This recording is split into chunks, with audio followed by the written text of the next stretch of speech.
नमस्कार दोस्तों। एक ऐसे अनुराग का स्मरण करें जो केवल इस धरती की मिट्टी और आकाश की ऊंचाइयों तक सीमित न हो। एक ऐसा अदम्य प्रेम जो पृथ्वी की कठोर छाती को चीरता हुआ सीधे पाताल लोक की उन अंधकार में और रहस्यमयी गहराइयों तक जा पहुंचा हो। एक ऐसा लोक जहां किसी भी मनुष्य की परछाई का पड़ना भी साक्षात मृत्यु को आमंत्रण देना है। बिल्कुल, एक ऐसा महासंग्राम जहां एक साधारण मनुष्य ने पाताल के नागराज को चुनौती दे डाली और अपनी श्वासों की बाजी लगा दी। ये कोई साधारण प्रेमाख्यान नहीं है। निश्चय ही नहीं। यह भय, रक्त, अश्रु और अजेय संकल्प से रची गई एक ऐसी ज्वलंत सत्य गाथा है जिसने दो सर्वथा भिन्न लोकों के बीच एक ऐसा महासमर खड़ा कर दिया जिसे सुनकर आज भी रोंगटे खड़े हो जाते हैं। और यह महासमर 11वीं शताब्दी के महान रचनाकार कवि सोड्डक की अलौकिक लेखनी से जन्मा है। इस कालजयी कृति का नाम है उदय सुंदरी कथा। सत्य कहा आपने। ये अत्यंत पीड़ादायक सत्य है कि कादंबरी और हर्षचरित जैसे महान ग्रंथों के चकाचौंध भरे प्रकाश में संस्कृत साहित्य का ये अमूल्य रत्न इतिहास की विस्मृति में काल की धूल के नीचे कहीं छिप गया था। किंतु आज हम उस धूल को हटाकर इस स्पंदित आख्यान को पुनः उसी भव्यता, उसी तीव्रता और उसी अग्नि के साथ जीवंत करेंगे जिस अग्नि के साथ इसे 11वीं शताब्दी में लिखा गया था। और इसे मात्र एक पाठ की भांति नहीं पढ़ना है, हमें इसे एक जीवंत यात्रा की भांति अनुभव करना होगा। जी हाँ, जब मैंने 11वीं शताब्दी की इस दुर्लभ रचना के विषय में पढ़ना आरंभ किया तो मुझे लगा कि ये कोई नीरस धार्मिक ग्रंथ या नीति कथा होगी, परंतु ये तो किसी अत्यंत आधुनिक और मायावी आख्यान से भी अधिक तीव्र है। क्योंकि इसके हर पृष्ठ पर एक रहस्य है। मुझे यही समझ नहीं आ रहा था कि उस काल में जब भारत भूमि पर निरंतर युद्धों के बादल छाए थे, सुड्डक के मस्तिष्क में स्वर्ग और पाताल को जोड़ने वाली ऐसी अपूर्व विचारधारा कैसे जन्म ले रही थी। आखिर उन्होंने शूरवीरता दर्शाने के लिए देवताओं या स्वर्ग के स्थान पर पाताल लोक के भयानक अंधकार को क्यों चुना? देखिए, इस गूढ़ प्रश्न का उत्तर उस कालखंड की राजनीतिक और सामाजिक परिस्थितियों में गहराई से छिपा है। 11वीं शताब्दी का वो समय विशेषकर गुजरात और कोंकण क्षेत्र घोर उथल-पुथल का काल था। अर्थात वह समय युद्धों से घिरा हुआ था। पूर्णतः वल्लभी राजाओं का प्रताप अपने शिखर पर अवश्य था, परंतु वह युग निरंतर युद्धों, बाहरी आक्रमणों और सत्ता के संघर्षों से रक्त रंजित था। कायस्थ कुल में जन्मे कुशाग्र कवि सोड्डक उसी राजदरबार की शोभा बढ़ाते थे। वे केवल एक कवि नहीं थे। वे समाज के एक अत्यंत सूक्ष्म दृष्टा भी थे। जी, ऐसे अशांत और भयावह वातावरण में जब वास्तविक संसार विनाश के मुहाने पर खड़ा हो, तब सोडरदक एक ऐसा महानायक रचना चाहते थे जो मृत्यु से न डरे। उन्होंने पाताल लोक को इसलिए चुना क्योंकि पाताल केवल एक स्थान नहीं है। वह मृत्यु, अज्ञात और परम भय का प्रतीक है। सत्य कहा। जो राजा पाताल के मृत्यु समान अंधकार और नागों के विषैले क्रोध पर विजय प्राप्त कर सकता है, वह इस पृथ्वी के शत्रुओं को तो सरलता से परास्त कर ही देगा। यह तत्कालीन समाज के लिए एक अत्यंत गहरा और प्रेरणादायक संदेश था। यह दृष्टिकोण अत्यंत तार्किक और विस्मयकारी है। पलायन नहीं, बल्कि शौर्य की एक नई, अत्यंत कठोर परिभाषा गढ़ना। परंतु इस कथा को कहने का ढंग भी तो सर्वथा भिन्न है। आप चंपू काव्य की बात कर रहे हैं? जी हाँ, उदय सुंदरी कथा कोई साधारण प्रबंध काव्य नहीं है। इसे चंपू काव्य कहा गया है। ये विधा अपने आप में एक विलक्षण ध्वनि उत्पन्न करती है। जहां तक मुझे ज्ञात है, ये गद्य और पद्य का एक दुर्लभ संगम है। वस्तुतः यही इसकी सबसे बड़ी शक्ति है। मुझे ये आज के किसी अत्यंत तीव्र गति वाले नाटक के समान प्रतीत होता है, जहां तेज और ओजस्वी संवाद चल रहे हों, दृश्य तेजी से आगे बढ़ रहे हों और फिर सहसा जब भावनाएं अपने चरम पर पहुंच जाएं, तो वही दृश्य एक अत्यंत गहरे भावपूर्ण गीत में परिवर्तित हो जाए। बिल्कुल। क्या अद्भुत विधा है ये। यह तुलना अत्यंत सटीक है। चंपू काव्य की इस शैली का सबसे बड़ा लाभ यह था कि कवि कथा की गति को गद्य के माध्यम से बहुत तीव्र रख सकता था। जब युद्ध की तैयारियां हो रही हों या अश्व दौड़ रहे हों, तो गद्य का ओजस्वी प्रवाह श्रोता को बांध लेता है। और जब प्रेम या पीड़ा दर्शानी हो, तब वे पद्य का आश्रय ले लेते हैं। सोडक स्वयं को संस्कृत के महानतम गद्यकार बाणभट्ट का सच्चा अनुयायी मानते थे। उनकी भाषा इतनी अलंकृत और प्रभावमयी है कि जब वे किसी वन का वर्णन करते हैं तो साक्षात उस वन की निस्तब्धता श्रोता के कानों में गूंजने लगती है। पत्तियों की सरसराहट तक अनुभव होने लगती है। सत्य है, एक एक शब्द किसी तीक्ष्ण बाण की भांति सीधे हृदय में उतर जाता है। परंतु इस महाकाव्य की वास्तविक शक्ति इसका रूप या भाषा नहीं है, बल्कि इसका वो नायक है जिसका प्रताप सूर्य के तेज को भी मलिन कर दें। प्रतिष्ठानपुर के नरेश राजा मलयवाहन। एक ऐसा शूरवीर, एक ऐसा पराक्रमी और रूपवान नरेश जिसके बाहुबल के समक्ष बड़े बड़े योद्धा नतमस्तक हो जाते थे। उनका परिचय ही वीर रस से परिपूर्ण है।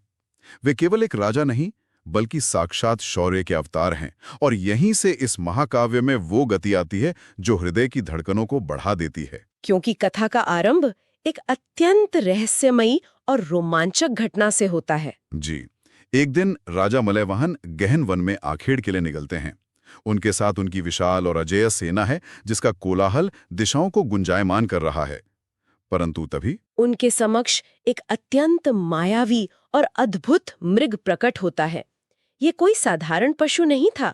सोड्डक ने उस मृग का जो वर्णन किया है, मानो स्वर्ण स्वयं जीवित होकर वन में अटखेलियां कर रहा हो। और वो मृग एक भयानक छलावा था। उसकी छटा ऐसी थी कि जो उसे देख ले वो अपनी सुध बुध खो बैठे। उस मृग की गति पवन को भी मात दे रही थी। मलयवाहन उस मायावी मृग के सम्मोहन में ऐसे बंधे कि उन्होंने अपने अश्व को उसके पीछे दौड़ा दिया। वे भूल गए कि वो एक राजा हैं और उनकी सुरक्षा आवश्यक है। वो मृग उन्हें एक ऐसी दिशा में ले जाता है जहां प्रकाश ने भी जाना छोड़ दिया था। सेना बहुत पीछे छूट जाती है। कोलाहल पूर्णतः शांत हो जाता है। राजा मलयवाहन एक ऐसे अति घने, अंधकारमय और रहस्यमयी वन में प्रवेश कर जाते हैं जहां वृक्षों की शाखाएं किसी विशाल दानव की भुजाओं की भांति आकाश को ढके हुए हैं। वहां की निस्तब्धता इतनी भयावह है कि सूखे पत्तों पर पड़ने वाले अश्व के खुरों की ध्वनि भी किसी वज्रपात के समान प्रतीत होती है। मृत्यु जैसी शांति और चारों ओर पसरा हुआ एकांत, ये क्षण अपने आप में गहरा भय उत्पन्न करता है। एक राजा जो अपने राज्य के सुरक्षित महलों का अभ्यस्त है, वो अचानक उस अंधकारमय वन में बिल्कुल अकेला है। उसी एकांत, भयंकर और मायावी वन में सहसा एक ऐसा मोड़ आता है जो मलयवाहन के जीवन की दिशा को सदैव के लिए परिवर्तित कर देता है। क्या होता है वहां? उस घने अंधकार के बीच एक शांत सरोवर के किनारे राजा की दृष्टि एक ऐसी स्त्री पर पड़ती है जिसके रूप का वर्णन करने में शब्द भी असमर्थ हो जाए। अद्भुत। वो अंधकार में भी चंद्रमा की भांति चमक रही थी। वो सौंदर्य की साक्षात देवी उदय सुंदरी थी। प्रथम दृष्टि का वो जादुई आकर्षण। राजा मलयवाहन, जिन्होंने बड़े बड़े युद्धों में रक्तपात देखा, शत्रुओं का संहार किया और कभी अपने धैर्य को विचलित नहीं होने दिया, वे उस एक क्षण में अपनी सुध बुध खो बैठते हैं। उदय सुंदरी का वो रूप, वो लावण्य, दोनों एक दूसरे को देखते हैं और उसी क्षण उनके प्राण एक दूसरे से जुड़ जाते हैं। ऐसा प्रतीत होता है मानो ये प्रेम ब्रह्मांड की सबसे सुंदर परिणति हो। परंतु यहाँ एक अत्यंत भयानक सत्य छिपा है। एक धोखा जो नियति ने उनके साथ किया था। सत्य कहा, एक ऐसा सत्य जो इस प्रेम को लगभग असंभव बना देता है। मलयवाहन को ज्ञात होता है कि उदय सुंदरी कोई साधारण मानवी नहीं है। तो वो कौन है? वो नागराज शिखंडित तिलक की पुत्री है। उसका संबंध उस पाताल लोक से है जहां अंधकार का शाश्वत साम्राज्य है, जहां नागों की कठोर और विषैली मर्यादाएं राज करती हैं। ये तो सर्वथा अकल्पनीय है। 11वीं शताब्दी के भारतीय दर्शन में पाताल लोक को समझना अत्यंत आवश्यक है। यह आज की कथाओं का कोई साधारण नरक नहीं था। ये एक अत्यंत समृद्ध, मायावी परंतु कठोर नियमों से बंधा हुआ लोक था, जहां मनुष्यों का प्रवेश पूर्णतः वर्जित था। जी, पृथ्वी और पाताल के बीच का ये भेद कोई साधारण नदी नहीं, बल्कि मृत्यु की एक ऐसी गहरी खाई है जिसे पार करना स्वयं काल को चुनौती देना है। यदि कोई मनुष्य वहां पहुंच भी जाए तो उसका जीवित लौटना असंभव है। और यही वो क्षण है जहां ये गाथा एक अत्यंत पीड़ादायक मोड़ लेती है। एक मनुष्य और नागराज की पुत्री का मिलन। ये तो प्रकृति और नागलोक दोनों के नियमों के विरुद्ध एक खुला विद्रोह था। प्रेम के मार्ग में केवल एक लोक की सीमा ही नहीं, बल्कि शाप, भ्रांतियां और नागलोक की अभेद्य दीवारें खड़ी हो जाती हैं। राजा मलयवाहन और उदय सुंदरी को क्रूरतापूर्वक अलग कर दिया जाता है। एक ऐसा संघर्ष आरंभ होता है जहां हर क्षण ये भय सताता है कि क्या ये प्रेम जीवित रह भी पाएगा। या इन कठोर नियमों की वेदी पर इसकी बलि चढ़ा दी जाएगी। सोड्डक ने यहाँ विरह का जो असहनीय वर्णन किया है वो पाषाण हृदय को भी रुला दे। उदय सुंदरी नागलोक के अंधकार में बंदी है और मलय वाहन पृथ्वी पर विरह की अग्नि में जल रहे हैं। ये कोई साधारण वियोग नहीं है। बिल्कुल नहीं। सोड्डक लिखते हैं कि मलय वाहन के लिए चांदनी रात का प्रकाश भी अग्नि की वर्षा के समान प्रतीत होता है। शीतल वायु उनके शरीर को तीरों की भांति भेदती है। ये तो अत्यंत मर्मस्पर्शी है। वे जिन कमल के पत्तों को शीतलता के लिए अपने वक्ष पर रखते हैं, वे उन्हें तीक्ष्ण शूल की भांति चुभते हैं। एक एक क्षण युगों के समान लंबा हो गया है। पीड़ा इतनी सजीव है कि लगता है वो पन्नों से निकलकर सीधे आत्मा पर प्रहार कर रही है। परंतु यहाँ मेरे मन में एक बहुत गहरा प्रश्न उभर कर आता है। कैसा प्रश्न? क्या महान प्रेम की पूर्णता बिना अत्यंत गहन पीड़ा और विरह के संभव ही नहीं है? क्या ये अनिवार्य है कि जो प्रेम जितना महान होगा उसे उतनी ही अधिक यातनाओं की भट्टी में तपना होगा? यह अत्यंत गूढ़ विचार है। ऐसा क्यों है कि पीड़ा ही प्रेम को वो अमरत्व प्रदान करती है जिसे हम आज भी पूछते हैं? देखिए, सोडक ने ये विरह कोई दुर्योगवश स्थापित नहीं किया है। यह पूर्णतः सोची समझी रचना प्रक्रिया है, क्योंकि बिना इन लौह समान बाधाओं के नायक के अदम्य साहस की असली परीक्षा कैसे होगी? अर्थात पीड़ा नायक को गढ़ती है। निश्चय ही। यदि मलय वाहन को उदय सुंदरी सरलता से प्राप्त हो जाती तो उनके भीतर का वो प्रचंड और संहारक रूप कभी बाहर नहीं आ पाता। जब तक राजा मलय वाहन के भीतर का वो दावानल नहीं भड़कता जो पाताल लोक की नींव हिला दे, तब तक ये कथा एक साधारण प्रेमाख्यान ही रह जाती है। सत्य कहा आपने। बाधाएं और ये पीड़ा ही इस गाथा को एक महाकाव्य का स्वरूप प्रदान करती हैं। मलय वाहन का वो विरह उनके शौर्य को नष्ट नहीं करता, बल्कि उसे एक ऐसे अस्त्र में बदल देता है जो नागलोक की सीमाओं को भस्म करने के लिए तत्पर है। और यही दावानल हमें कथा के उस शिखर पर ले जाता है जहां अदम्य साहस और प्रेम की अजेय शक्ति का सबसे बड़ा प्रदर्शन होता है।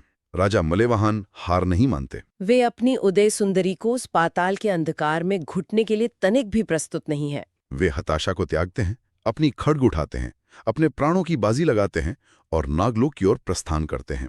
परंतु पाताल लोक पर आक्रमण करना केवल तलवार चलाने का खेल तो नहीं था। उन्होंने उन बाधाओं को पार कैसे किया? यही मलयवाहन की वास्तविक विजय है। वे केवल बल का प्रयोग नहीं करते, बल्कि असीम धैर्य और तीक्ष्ण बुद्धि का भी प्रदर्शन करते हैं। मार्ग में नागलोक के भयानक मायाजाल उन्हें भटकाने का प्रयास करते हैं। कैसे मायाजाल? कभी अग्नि की नदियां उनका मार्ग रोकते हैं, तो कभी भयंकर विषैले सर्प फुफकारते हुए आते हैं। रोंगटे खड़े कर देने वाला दृश्य है। मलयवाहन अपने अडिग संकल्प से उन मायावी शक्तियों को छिन्न भिन्न कर देते हैं। जब वे नागराज शिखंड तिलक के समक्ष पहुंचते हैं तो वहां केवल शस्त्रों का युद्ध नहीं होता, बल्कि मर्यादा और अधिकारों का एक भयंकर वैचारिक संघर्ष होता है। जी हाँ, मलयवाहन सिद्ध करते हैं कि उनका प्रेम पाताल के किसी भी शाप या नियम से अधिक पवित्र है।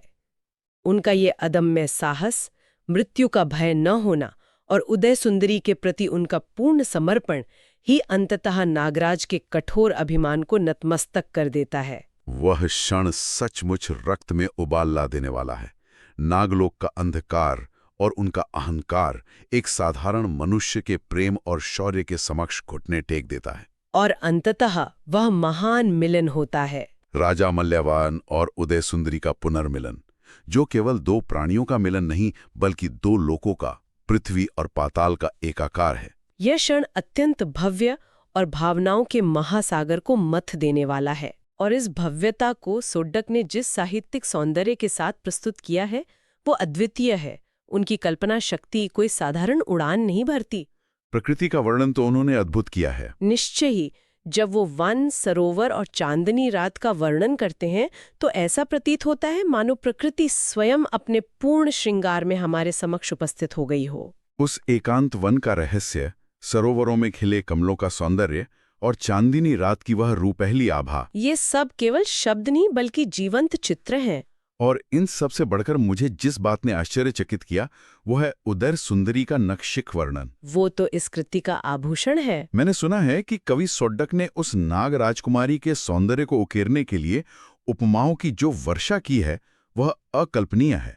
वे उपमाएं वास्तव में थीं क्या? सोड्डक का नक्षिक वर्णन संस्कृत साहित्य की महान परंपरा का चरम है। उन्होंने उदय सुंदरी के चरणों के नख से लेकर सिर के शिखा तक प्रत्येक अंग का वर्णन अत्यंत पवित्रता से किया है। कुछ उदाहरण देंगे? अवश्य। वे उदय सुंदरी के नेत्रों की तुलना नील कमल की पंखुड़ियों से करते हैं, जो जब उठती हैं तो मानो भोर का प्रकाश फैल जाता है, और जब झुकती हैं तो संध्या का पर्दा गिर जाता है। क्या अद्भुत उपमा है! उनकी चाल का वर्णन करते हुए वे कहते हैं कि मानो कोई मदमस्त राजहंस सरोवर के किनारे अत्यंत सलीके से पग रख रहा हो। उन्होंने उदय सुंदरी के मुखमंडल को शरद ऋतु के पूर्ण चंद्रमा का समान निष्कलंक बताया है। यह वर्णन सचमुच जादुई है। यह केवल एक स्त्री के सौंदर्य का चित्रण नहीं लगता, बल्कि ये उस युग की कला और संस्कृति का भी एक बहुत बड़ा प्रमाण है। आप बिल्कुल उचित दिशा में सोच रहे हैं। जब सौडक उदय सुंदरी के आभूषणों का, उनके कटिबंध और अलंकारों का विस्तार से वर्णन करते हैं, तो क्या ये हमें 11वीं शताब्दी के कोंकण क्षेत्र की वेशभूषा का प्रत्यक्ष दर्शन नहीं कराता? सत्य कहा आपने, यही इस महाकाव्य की सबसे बड़ी शक्ति है। ये केवल एक मायावी आख्यान नहीं है।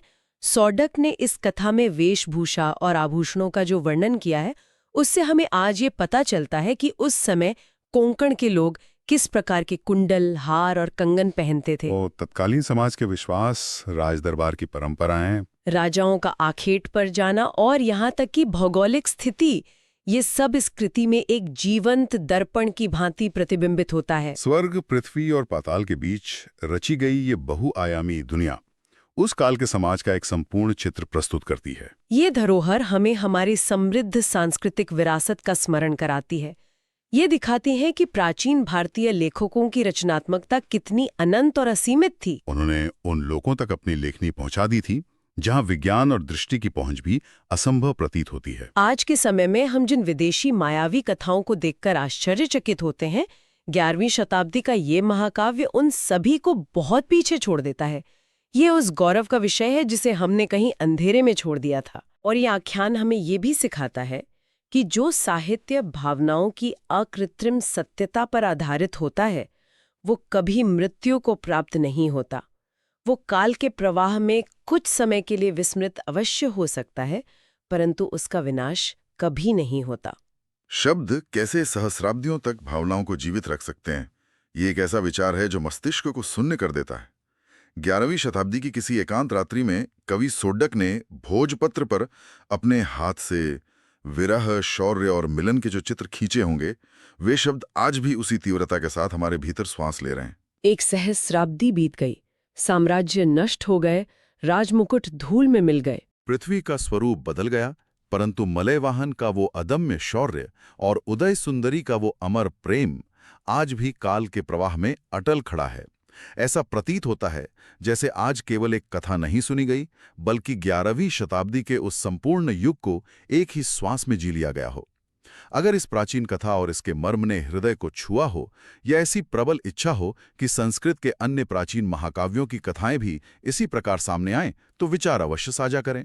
इस आख्यान को लाइक करें, शेयर करें, कमेंट करें और चैनल को सब्सक्राइब करना बिल्कुल ना भूलें।